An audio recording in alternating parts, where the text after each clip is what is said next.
right. Welcome to this first edition of, to be honest with you, I don't even know what to call it. Initially, I wanted to call it vlog, but since we're doing it interview style, I don't know if vlog is appropriate, but consistent with things I used to say, I just like to keep it real. And like Dave Chappelle says, sometimes keeping it real goes wrong, but we're going to find out. So, as far as the title of this is Zen in the Face of Trauma. And that's exactly what's going on right now. You and I are recording this from our house, from our apartments. We haven't been able to leave for a few days, stuck inside. Trauma, has a lot of different definitions, and I think we're all experiencing it in our own way. And enough about the what, let's talk about the why. So I read a book not too long ago called Tribe by Sebastian Junger. And he showcases all kinds of examples like the September 11th incident, the Blitzkrieg in London, and these traumatic events in the way people pulled together, really gelled like a community. Mm-hmm. And I was waiting for that to happen. I kept, waiting to see, and people are, but at the same time, you can't get that term social distancing outside of your head, which is why we're doing this from where we are. So consistent with that, why are we doing this today? You and I both work in the fitness and the wellness space. Me being a co-founder of Recover, we have always existed as a place to provide sanctuary from the stress, to create a community. So I couldn't sit back and say, well, I don't have access to people face to face. It is my job, it is my mission, with or without Recover, to try to build that community. So I wanted to really start connecting with people that could give a voice, that could provide value, that could continue delivering, ways that people can evolve their life. And I couldn't think of a better person than you. So thank you so much for making yourself available to do this. And I've got a few questions for you. Sure. And before we do that, if you want to introduce yourself, take it from there. Sure. I am so honored. I consider you, Aaron, and Rick to be family. Absolutely. My brothers from other mothers. So sitting down to chat with you is my complete honor. Hi, guys. My name is Ceasar F. Barajas. I literally am a jack of every trade. I like to joke around that I'm a master of nothing, but I'm really good at everything. But currently hold certifications in yoga, breathing techniques and meditation, group fitness, kettlebell, TRX. I'm also a professional performer, so I have been on stages all over the world, which enables me then as a teacher to really, really love what I do. I am currently an instructor and a fitness coach and trainer for Active, which is an audio-based fitness app, and I teach yoga and meditation for them. NeoU Fitness, where I designed my own platform called The Journey, which is about the journey, not the destination, where I teach yoga, meditation, and boxing on camera. Awesome. Drogo and I love that. We got that boxing connection. I also am a master teacher and ambassador for the Veterans Yoga Project. So out of everything that I do, I am most proud to be a 7-year U.S. Navy veteran, and I teach specifically trauma-sensitive yoga to veterans, active duty, and everyone in that community, meaning anyone that has suffered from any kind of trauma. So I specialize in that and really utilize the fact that when I teach, I'm thinking about what that person on the other side in the studio or on camera or in their ear is going through, what they've gone through. And so I see that there are several questions in regards to trauma, so we'll get to that. But that's, in a nutshell, a little bit of what I do. And besides being one of my favorite human beings on the face of this earth, that is exactly why I wanted this maiden voyage of whatever we wind up calling this to be with you. Okay, so Thank you, brother. I'm going to start going with the questions. Sure. So I intentionally called or titled the name of this Zen in the Face of Trauma. Trauma can be a very polarizing word, and there's going to be a question specifically about that later. But the textbook definition of trauma is a deeply distressing or disturbing experience. That is exactly, what most of us, all of us are in right now. And it's relative to your experience, So the question I wanted to jump off with is, what is your experience with trauma and what does that word mean to you? My experience with trauma and what does it mean to me? I often utilize when I'm teaching to sit with where you are now, because every single person watching, following, listening has survived everything up until this very point right here. Every single one of us is a trauma survivor. Within the world of trauma and its true definition, there are multiple levels. My personal experience with trauma, I grew up a pretty angry young kid. I was physically abused as a kid, and then at 15 years old, and I don't mind sharing this because it helps to just highlight where I come from. At 15, I was raped by a female camp counselor.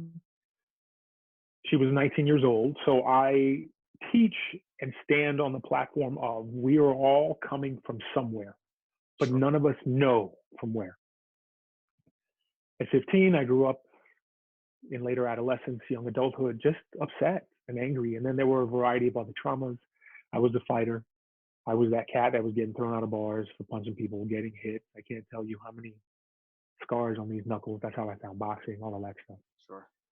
So my experience in teaching is that I want people to realize that every single one of us is a survivor. And it doesn't matter what your definition of trauma is, it's your trauma. And you have every right to be heard, seen, and you have every right to speak out about it. Absolutely. So I now stand on several platforms in regards to cultural awareness, reducing gender violence. Can we reduce toxic masculinity? Can we find ourselves coming to a place where within ourselves, we're creating a better world amidst all of the chaos that we're currently in? Absolutely. Thank you. Thank you. Pause for that for a second. All right. So I already indicated this. This is from my perspective. And again, I've only walked a few steps on this terrain, but when I said trauma is relative to your experience, I have kids and, trauma to them could be, I tell them, no, they can't have, another serving of ice cream, because they don't have any reference point for that. But you also indicated that, there's certain levels of trauma. And I think that there's a stigma attached to the word trauma because people always assume, well, that means rape survivor, veteran. Something's wrong with me. Lost a spouse. But again, if we just go back to that textbook definition, it's anything that is really unnerving and taking you out of mental, emotional homeostasis. So seeing that you've had experience with that full spectrum, from the extreme end personally to working with veterans, have you noticed any consistencies with the way that people self-assess or self-report their trauma? Because actually, go ahead. I was going to just repeat the question. So have I seen anything along what I do in the lines of seeing people self-report or assess any reduction in stress, reduction in pain? Is that the question? I guess to be more clear, how honest are people that you've experienced that have trauma on any end of the spectrum, honest with themselves, honest with other people? And the reason why I asked that question is, it took me a few days of sitting in my house and kind of feeling uneasy and not sure why, because again, as a fighter myself, I am accustomed to learning how to take my feelings, stuff them to the bottom of a bag, get the job done, but the first step in solving any problem is identifying that there's a problem. And if you can't be honest with yourself about that, starting with yourself, like I am unnerved with what's going on right now. The next step, expressing that to people. Have you found that there's consistencies in that most people, independent of the intensity of their trauma, tend to bottle it up? Does the intensity sometimes translate to being more open because it's that hard to deal with, or is it really hit or miss? I find in regards to people opening up, that once they have legitimately believed they're in a safe space, I use that word a lot. You guys, this is a safe space. I want you to fail. I want you to fall over. I want you to try to get up in a tree pose, and I want you to fall on your butt. What defines us is not how many times we fall, but how many times we get up. To quote a statistic from the Veterans Yoga Project, we were founded as a nonprofit organization in 2011. And monthly, we were serving, before the shutdown, we were serving well over 2,000 veterans and members in their community every month all across the world. And we've seen a reduction in pain in 84 to 92% of these people. Wow. That's just pain. We're not even connecting the mind yet to what's beneficial about staying physically active, about finding a regularity in meditation. And I know we'll speak to that in a second. So absolutely, I have found people within the active world, the audio-based fitness app, or within NeoU who listen to my classes, follow me on social media. I have seen some of the most beautiful messages from people just sharing with me that their husband is now a yogi, that they were able to find some semblance of peace with what they've been struggling with, that through my encouragement and just as a survivor myself, Sure. you know, it's okay to say I need help. And again, the reduction in the stigma that trauma is a negative is why when I often refer to post-traumatic stress, I don't call it a disorder anymore. Post-traumatic stress is a natural reaction from the body. The minute we attached the word disorder to it, it became a negative, and that's not what our body's designed to do. Physiologically speaking, we're supposed to have post-traumatic stress. That's how we overcome and adapt. So when teaching, I like to tell people that we want to go from a place of post-traumatic stress to a place of post-traumatic growth. So you had said that you found that there's a tremendous amount of growth once people, individuals, identify and accept that they're in a safe place. So I hadn't even really envisioned that concept. I was just looking for an answer as far as, how to help anybody who happens to watch this give themselves permission. I always often use that word. Give yourself permission to do X, Y, Z.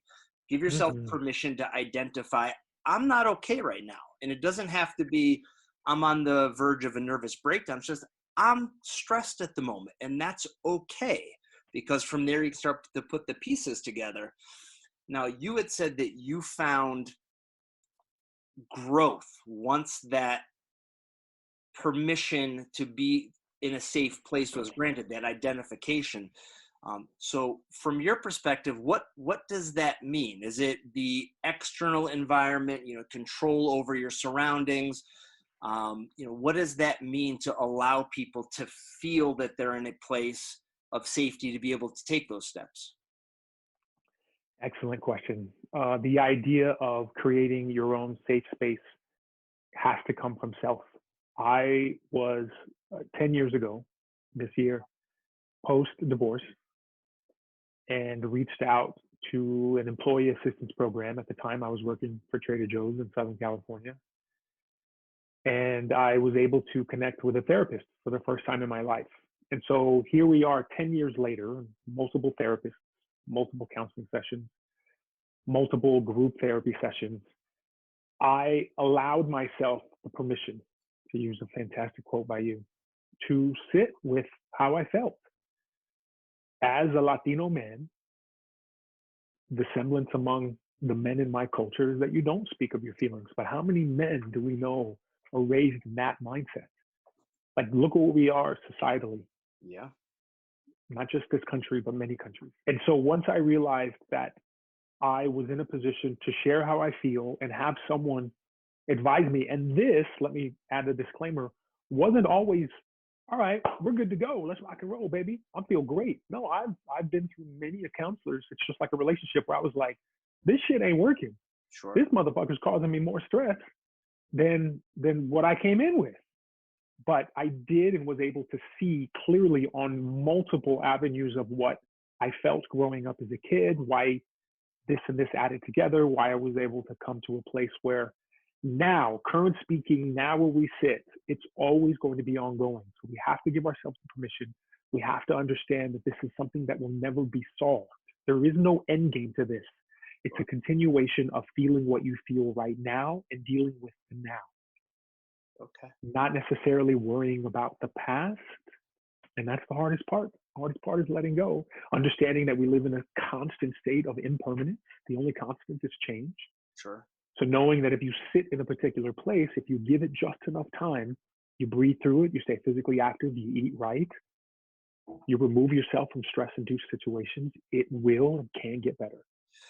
So again, I want to really frame this for anybody who's in our current situation, sitting at home, don't know when they're going to be able to get back to work. I don't know if I'm going to lose my house. I don't know if I'm going to lose my business. I don't know if I'm going to get sick. I mean, the list goes on and on.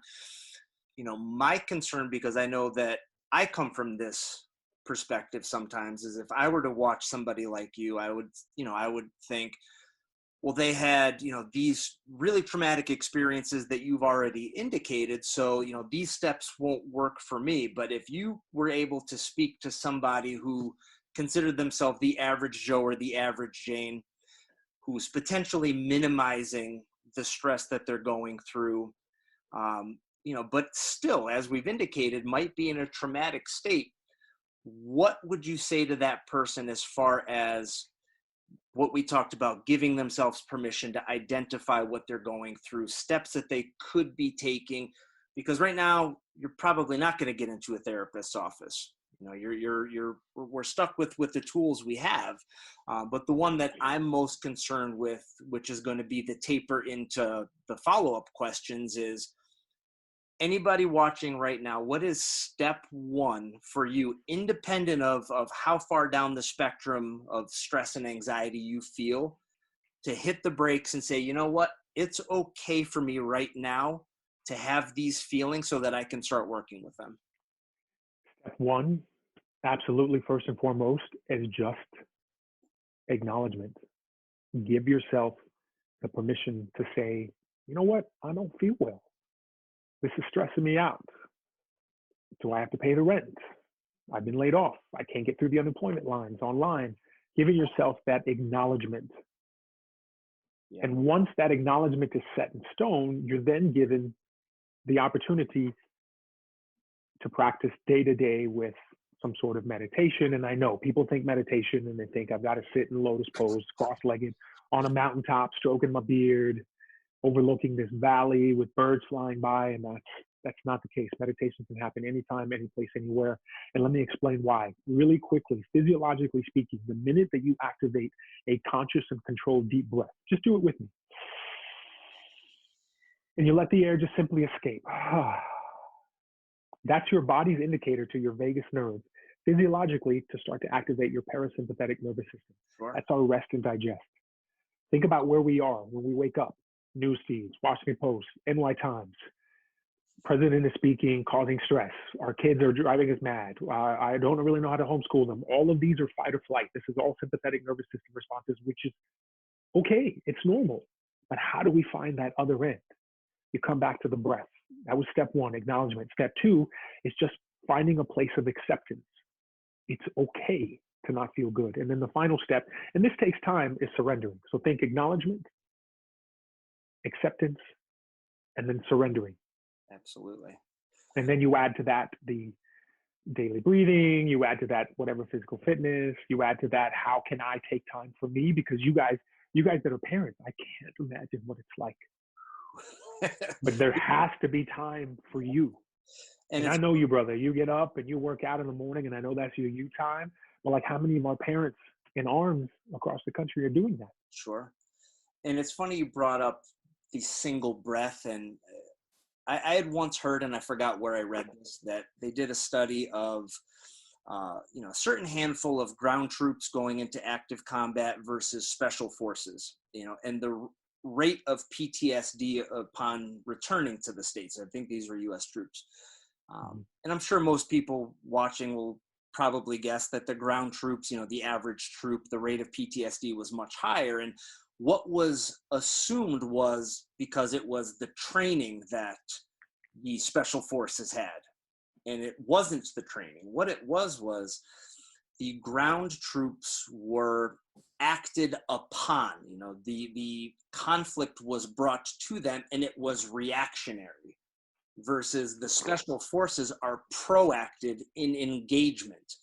So for me, and this might be a long stretch because sometimes I think outside the box, I think that even sitting still for 60 seconds, and I understand the physiological benefits to that deep breath in, but I think on a deeper level, when you acknowledge I am taking control back for now, this is my space, even for 60 seconds, that sense of control. And coming from a fight background, I can tell you that there's been plenty of times where I have been physically fit, but if the person I was fighting was stronger than me, even if I was hitting them, if they're dictating the pace, I got exhausted, next level. The flip side was if I was feeling out of shape, if I was feeling worn down, the split second that I felt that I got control back in that fight, in that sparring session, all of a sudden there's a burst of energy.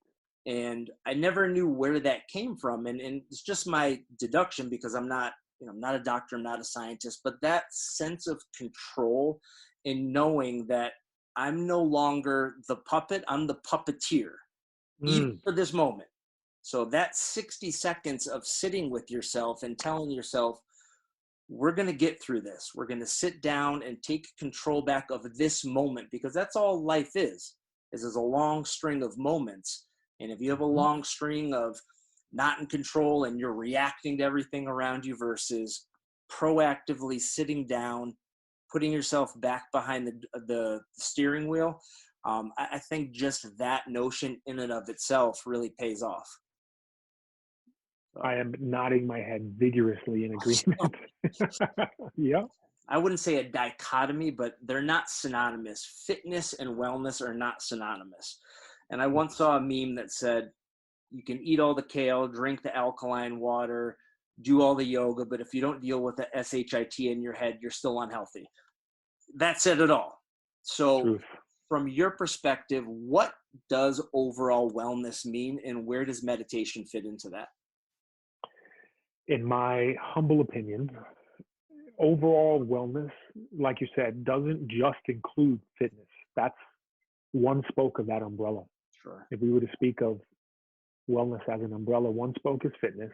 And fitness doesn't have to be, I go into the gym and I run 6 miles and then I jump on the ski erg for 1,000 meters and then I jump on the rower and then I deadlift and I'm overhead snatch. No. It's fitness is whatever your body finds itself being able to do at your pace, dictated by you. I will often remind people in my classes, I am not your coach.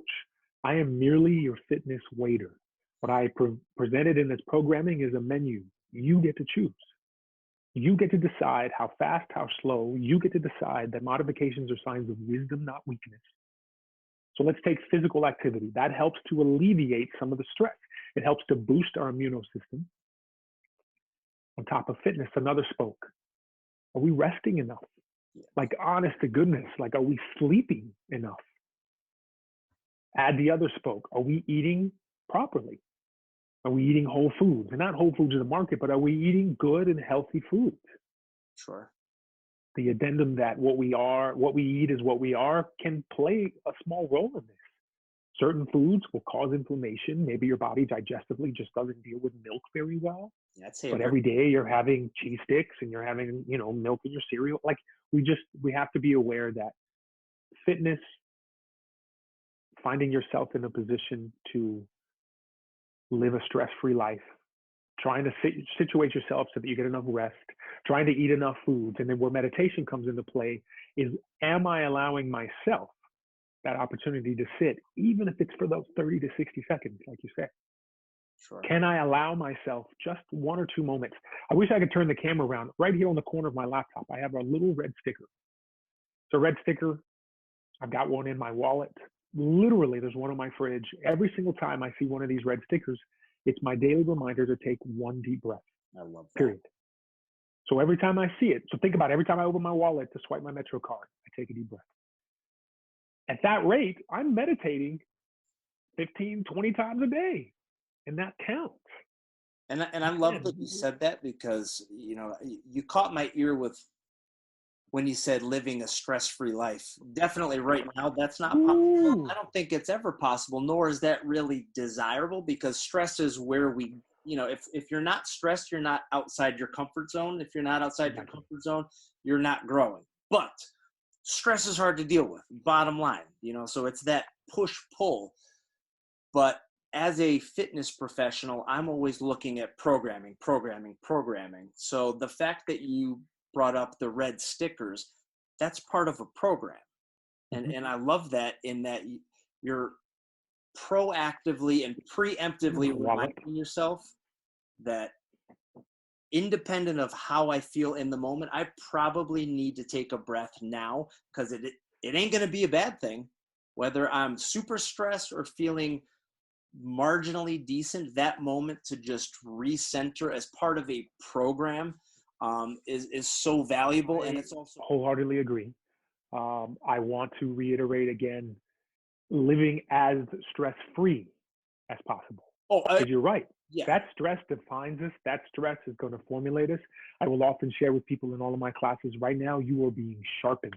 There is a blacksmith hammering away at your steel that's on fire. And I promise you, when they cool you down, you will be stronger. You will be sharper. You will be absolutely unbeatable. The love of my life, Nicole, who you know, brought me my wallet. I want you guys to know that I have a Han Solo carbonite wallet. So I wanted to show you, this is my wallet.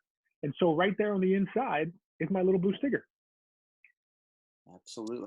So like I said, every time I open it up to grab my little Metro card, I see the blue sticker and I take a breath. So maybe that's something all of our listeners can immediately start to do. I think so.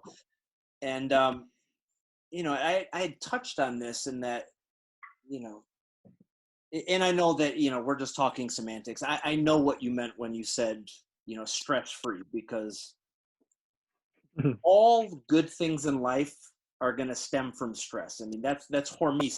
Exercise literally is stress, you know, so adaptations to those stressors. But, you know, those stickers to me are indicative that you know that stress unbalanced doesn't lead to anything good.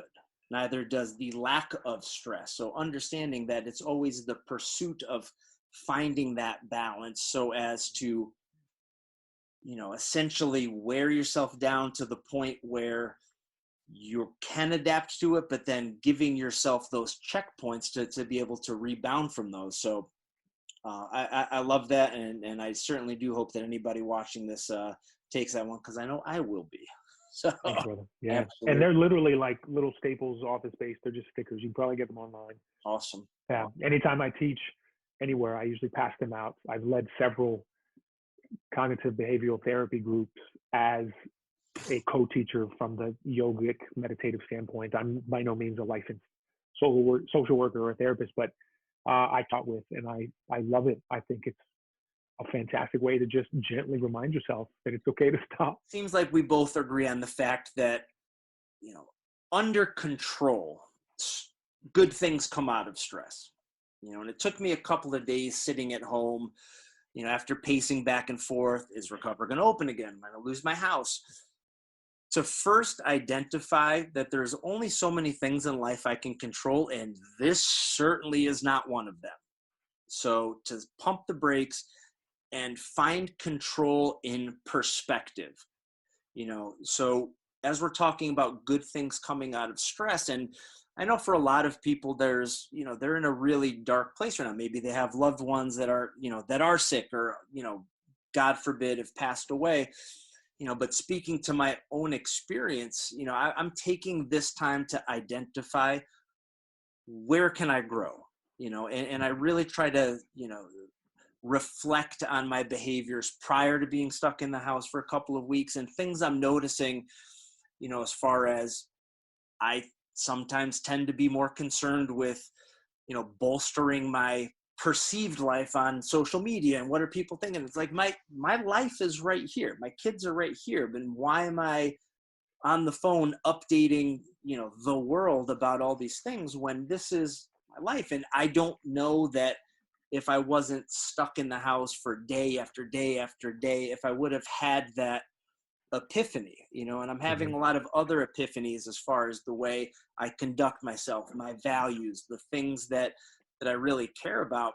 And I don't want to come off as insensitive, but that's the way that I'm using this tool now. And I think that a lot of people can do that, and not just in this scenario with the virus that's going around, but just stress in general, the ability to first get it under control as much as possible, as much as you have control over, but then yielding to what you don't have control over and finding where the opportunity for growth is. So, I appreciate every single statement you just made. Thank you, first off, for even sharing that. Everyone's epiphanies, everyone's coming into the light moments are going to be different. absolutely. I know I've certainly had multiple days where I, for the first week, was like, I love being at home. I'm in front of people all the time. My favorite place is on my couch by myself. And I came to the fruition a couple of days ago. I miss seeing people. I miss high fiving folks. I miss the energy that you receive walking through our New York City streets. I miss so many things that I never thought Yeah. that I would appreciate. I miss sitting in a noisy restaurant Yeah. and being able to, handshake people who, if you're sitting outside, happen to walk down the street. Happens in New York all the time. You run into more people in New York just walking around than I think anywhere else in the world. And I'm realizing these epiphanies myself. And so what I'm trying to do now is understand that we don't have any idea how much longer this is going to be. My concern now is for my personal health, my partner's health, and that's all I can manage. Yeah. It's funny you talk about missing the things that you had in bulk prior to this. And I often reflect on the notion that abundance and appreciation are two great tastes that don't go great together. And that whenever you have access, we start to become, I don't want to say numb to them, but you start to lose the appreciation. You don't see the value in it. And being forced to step back for a second where it's no longer in abundance and now we're in scarcity. You start Ah, to really see that value, and I think you let's assign a lot more appreciation to it. Talked about meditation as an integral aspect to the wellness wheel. Whether you call that the spirituality side, however you frame it. In your experience with yourself, but more specifically in working with others, people that come from a traumatic background, I'd love to hear how meditation has benefited those you've worked with on the extreme end, people that are more, in the middle ground, people that we're talking about now. They're like, I don't feel I'm in a traumatic situation, but I've been stressed out for the past 9 days. Well, that's sure. trauma. So Yeah. how have you seen meditation pay dividends to people on either side? Fantastic question. Meditation. Honestly, because of the ways that I teach, unless people reach out to me and share that this is how they feel, I have no idea. With Active, I'm in a recording booth, and until people message me, I have no idea. With NeoU Fitness, I'm in a production studio. Once I record the class, unless you send me a message, I have no idea. It's a little easier when I'm in a studio and I've got people physically in front of me, because then there's that dynamic exchange of ideas and thoughts post-class, and people are walking out going, and this was my jam. And other people are like, no, I don't like his teaching style, which is all cool. It's all fine. I'm finding people that are reaching out to me and sharing that meditation, the way I break it down, and I'll quickly go over it. Meditation is simply mindful thinking. And I say simply because we have a tendency to think that meditation has to be a certain way. It has to be in stillness. I have to be on a mountaintop. I have to be sitting in a park. I have to be listening to the birds chirp. I have to be listening to the river flow. And that's not necessarily the case. The meditation that I teach stems from you can do it anytime, any place, anywhere. Okay. I will often utilize the fact that I'm in New York City, and I like to play a game called every single time I hear a car horn, I take a breath. Add that to the little stickers that I have on my wall at my computer. I take a breath. Again, all of that translates into meditation throughout the day. Yes, there are ways to sit, and there are stylized methodologies of meditation two of those methodologies, without getting into the semantics, is one is about clearing the mind, and a separate methodology of meditation is about calming the mind. Like, Okay. who would have thought? There's two different ways, and there Now, is. is that like mindful and mantra, or We're can talking either put them about together? Sumatra and Vipassana. Okay. So breaking it down into the Sanskrit. The Sumatra is about calming the mind. Vipassana is about clearing the mind. So without getting into any of those semantics, because again, I teach from a trauma-sensitive base. I want to be able to share a language that anyone can understand. And so specifically when it deals with veterans, I don't use Sanskrit. We don't know if that's triggering. Okay. I teach from a place where I'm not going to physically touch you unless you've given me permission.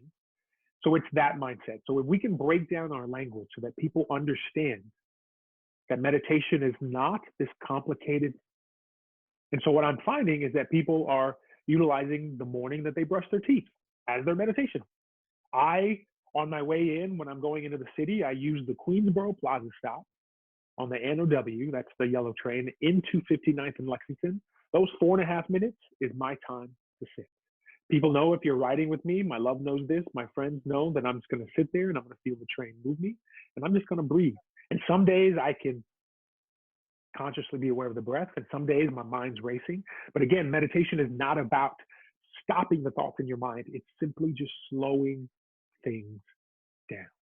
And it's funny that you brought up all the preconceived notions. That's going to lead into the next question. I should be sitting this way. I should be doing this. Yeah. And I know a big barrier for entry for me, I've been meditating for a while now, but the biggest barrier was once I was doing it, the preconceived notion I should be feeling this or I should be experiencing that. It's like, I don't feel calm right now. Yep. It took me a long time to understand that is the process. And it's funny because I talk to my personal training clients all the time. I hate working out.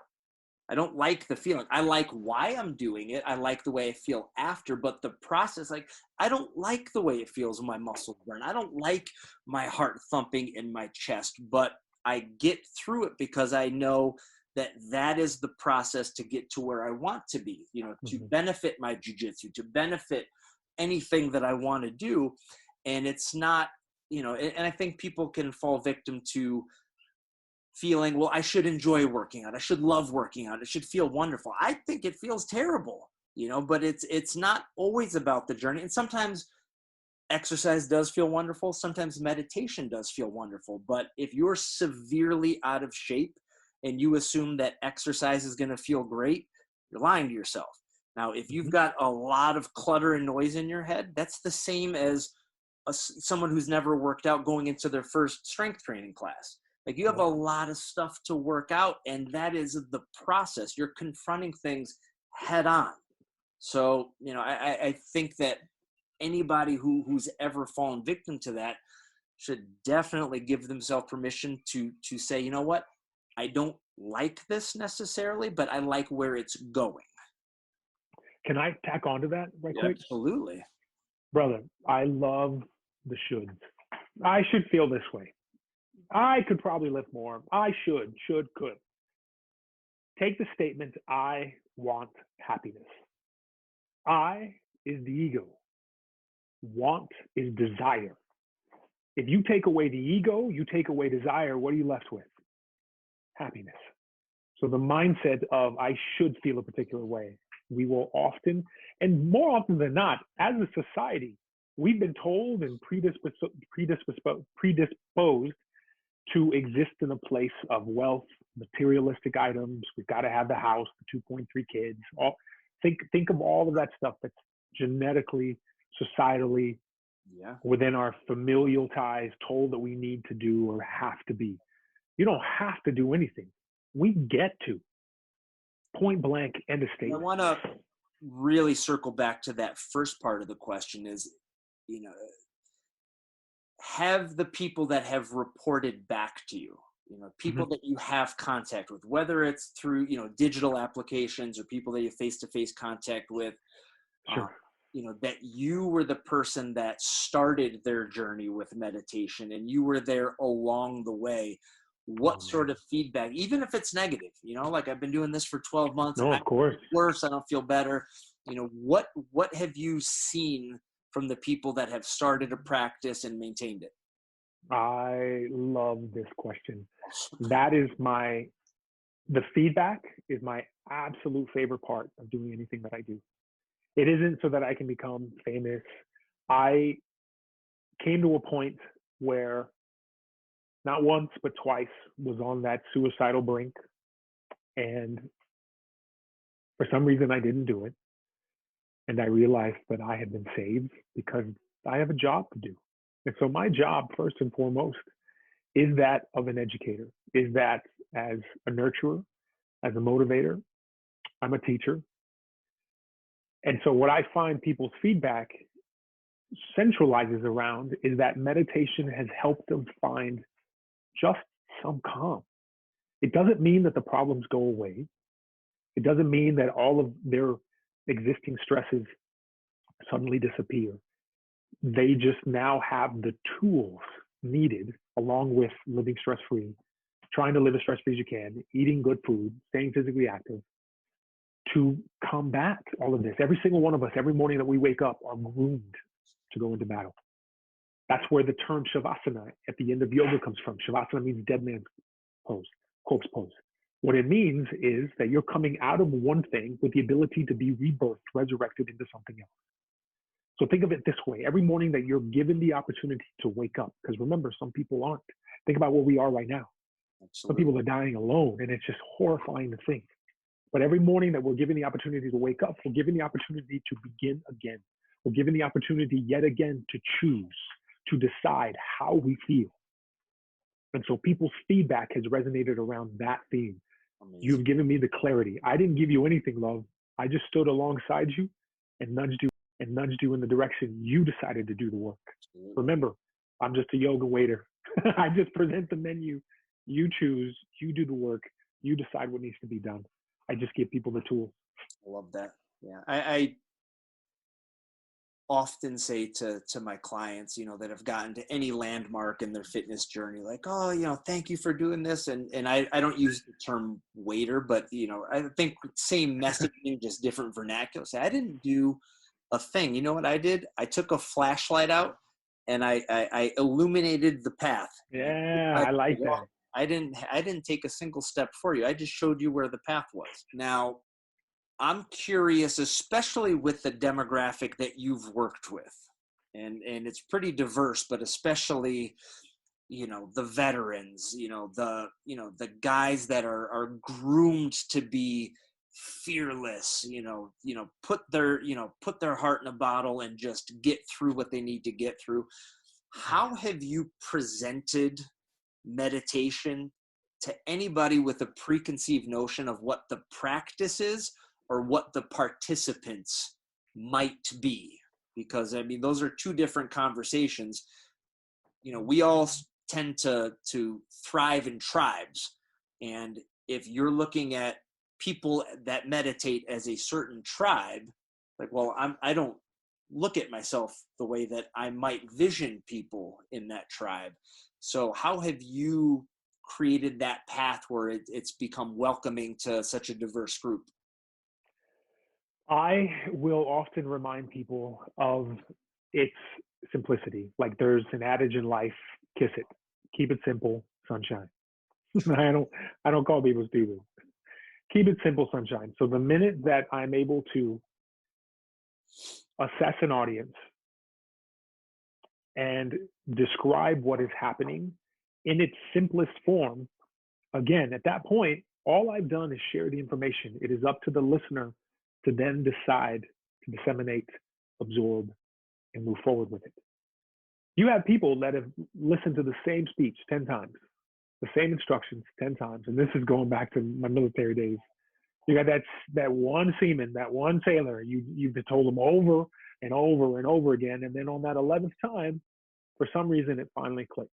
Okay. Giving people the opportunity to listen. And as I share this message, as I share the methodologies of meditation, I will often repeat the same things. This can be done any place, anytime, anywhere. Decide whether you want to move with this. Decide if you want your legs against the wall. Maybe you're laying down on the ground. Maybe you're sitting on your couch. Maybe you're petting your dog while you do this. Whatever you want to do is correct. You'll often hear me say this. And then what we do is thematically pick different things to speak of or towards. Okay. Keeping it simple, my lovely sunshine. That's Ceasar F. Kiss it. Whenever I want to refrain from using the word stupid, I just turn that acronym into keep it super simple. Yeah, keep it super simple, baby. Yup. Really easy. So I didn't plan on asking this, but as we get talking about this, it reminds me of a question I've always wanted to ask you. In that, we talked about the length of time, how often before I start seeing results. And, I've gone on stretches where I've meditated every single day for a few months on end, feel like I'm rocking and rolling, and for people in the fitness community, like you feel like I lost, figuratively speaking, I lost 20 pounds, my pants feel better. That's the way I would feel spiritually. And then things get derailed for whatever reason.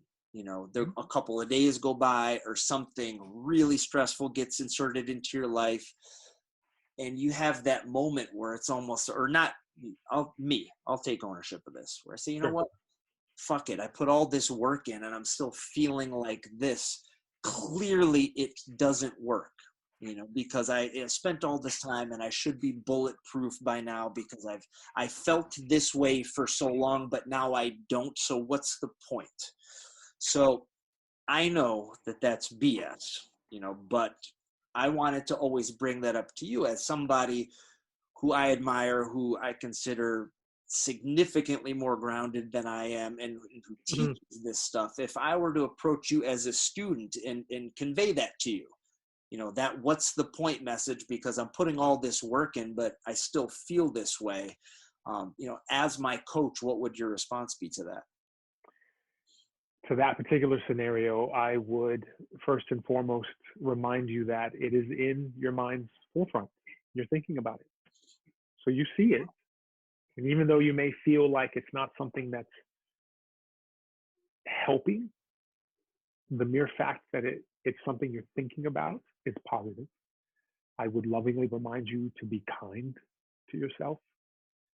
We all deal with so much in varying levels and degrees. And I'm the teacher. I've had many people call me their guru. I've had one of my listeners, she lovingly refers to me as her Papa Smurf. And I love it. And I often will, again, amongst the real, heartfelt, raw way that I teach, remind people, I'm just as affected. I'm going to tell you the God's honest truth. The last 2 days for me, I've been in a shithole. Yeah. And having this conversation with you, brother, I feel so enlightened. I feel that much lighter. And God bless my partner. She was doing everything she could to just help me get out of this funk. But I'm worried. I'm scared. And I want to remind you that it's okay to be worried, that it's okay to be scared.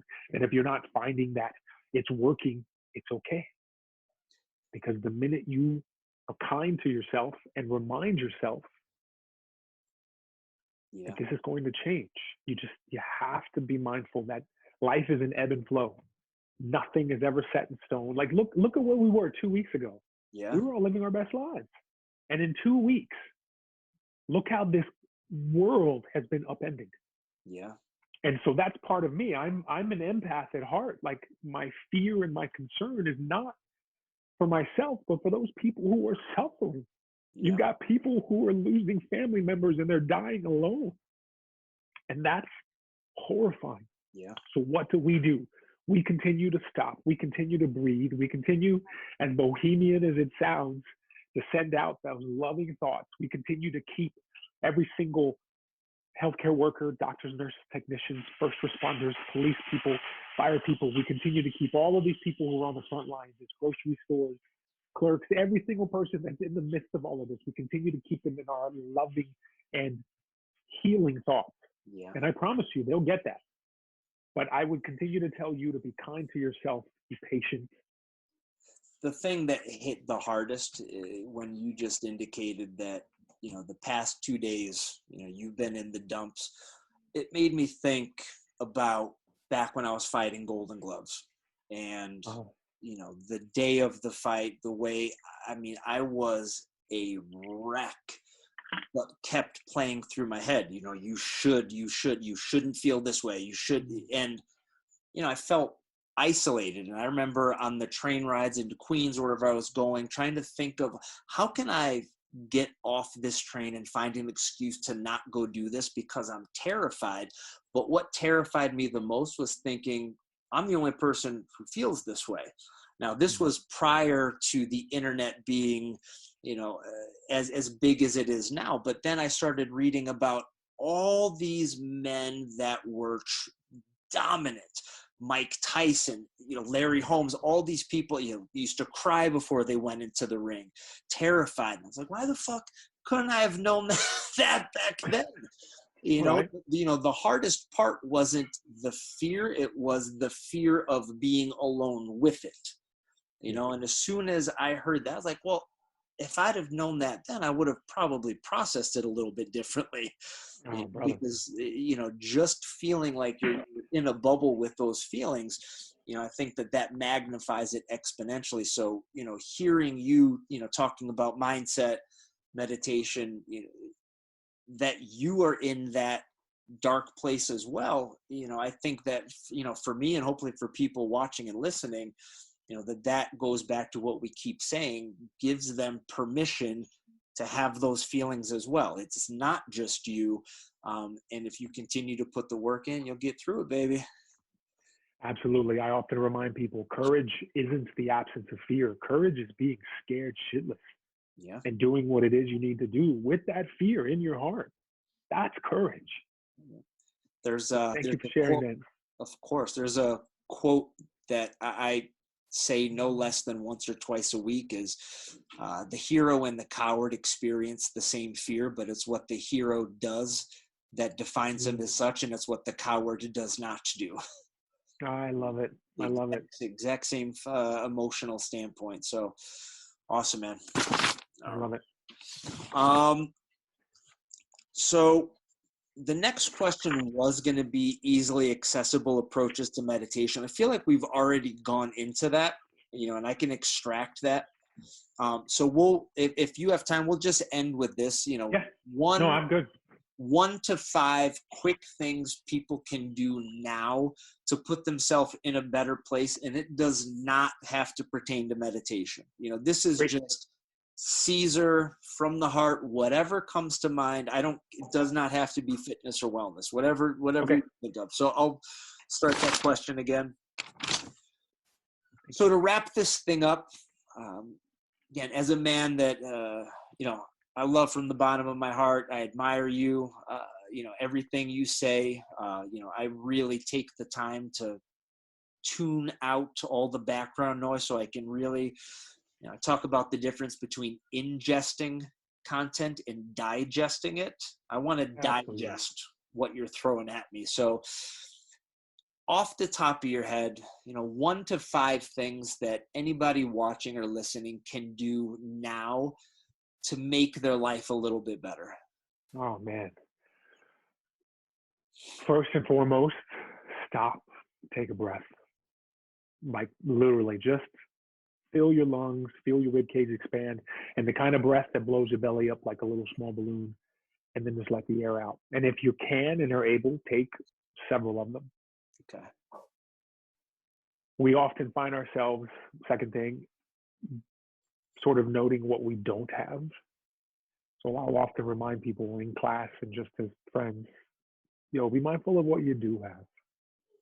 Like, do we have the bare necessities right now? Do you have clothes on your back? Do you have food in your belly? Do you have a roof over your head? My love will often remind me to just list 3 to 5 things, number 3, that you're grateful for. And right now, because it's still freezing, raining outside, I'm grateful that I have this sweater on because I'm warm. Grateful that I have a plethora of friends and family who love and care for me, the support system that's there. So I would say that, just off the top of my head, stop, take a breath, be mindful of what you do have, and maybe just list a few things that you're just grateful for. And it can be anything. My walk often to the train when I was heading into the city isn't let me get there. What time is it? I would literally just say thank you. I would say thank you for the trees. Thanks for having this awesome street. Thanks for these houses. Thanks for the coffee in my cup. Thanks for the shoes that are helping carry my body. Thanks for the clothes in my back. I would just say thank you. Thank you for the opportunity to walk up these stairs. Thank you for physically being able. Thank you for feeling the cold, because at least I can. Absolutely. Thank you for the sun that's shining on my body. Thank you for the train that's late. Thank you for the opportunity to be able to use my phone to tell my boss that I'm not going to be there on time. You know, it was that kind of thing, like turning literally what could potentially be disastrous or negative into something positive. And it's cheesy, and it's okay that it's cheesy, because it's all validated in truth. Yeah, it's not cheesy, and I've read several different articles and research studies on the value of gratitude as far as stress reduction, sleep quality, longevity, pain reduction. I mean, it goes on and on and on. And you know, we started with the keep it super simple approach, but you know, a series of small wins adds up to a victory. So whether it's that, you know, that one breath because you saw the sticker, or the one moment you took to be thankful for a phone, like it doesn't have to be this, you know, figuratively speaking, Thanksgiving buffet of gratitude, you know, but if you're finding ways to, you know, interject that throughout the day, that's a big win. That's a victory.